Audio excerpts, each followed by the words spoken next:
एकदा गृहीतासीषु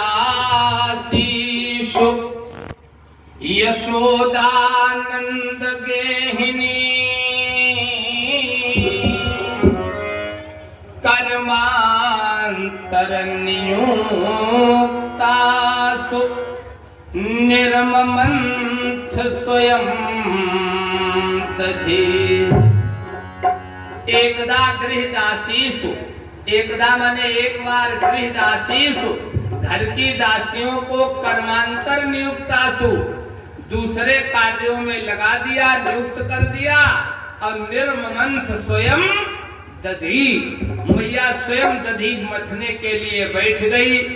जब मैया स्वयं दही मथने के लिए बैठी, भगवान ने देखा, मैया की गोद में जाकर के बैठ गए।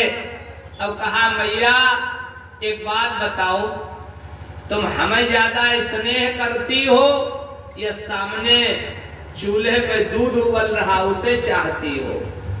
कौन ऐसी माँ होगी जो कह देगी मैं तुम्हें नहीं चाहती हूँ? मैया ने कहा, मैं तो तुम्हें ही चाहती हूँ। बोले पक्का? बोले बिल्कुल पक्का। भगवान ने योग माया से कहा, जरा चूल्हे में लकड़ियां तेज करो।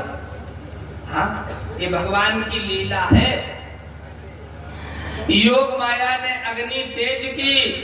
मैया ने दूर से देखा, हमें लगता दूध उबल जाएगा, अग्नि में गिरकर जल जाएगा। तो मैया दौड़ करके गई, जाकर के दूध को संभाला। भगवान को मौका मिला। भगवान ने जिस मटकी में मैया मथानी से दही मथ रही थी, भगवान ने उस मटकी से मथानी को निकाला और निकाल करके मटकी पर पटक दिया। और जो पटका, अब तो मटकी फूट गई, दही मट्ठा मक्खन सब फैल गया। मैया ने कहा, मैंने दूध बचा पाया। और उसने जाकर के दही फैला दिया।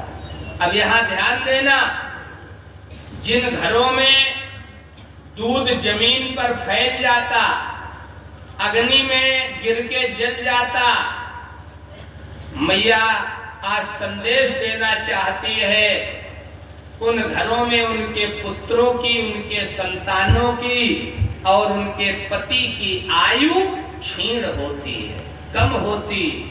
इसलिए मैया ने जाकर के दूध को संभाला। देखा होगा जो सुसंस्कृत माताएं हैं, अगर धोखे में पहले तो वो दूध दही मट्ठा आदि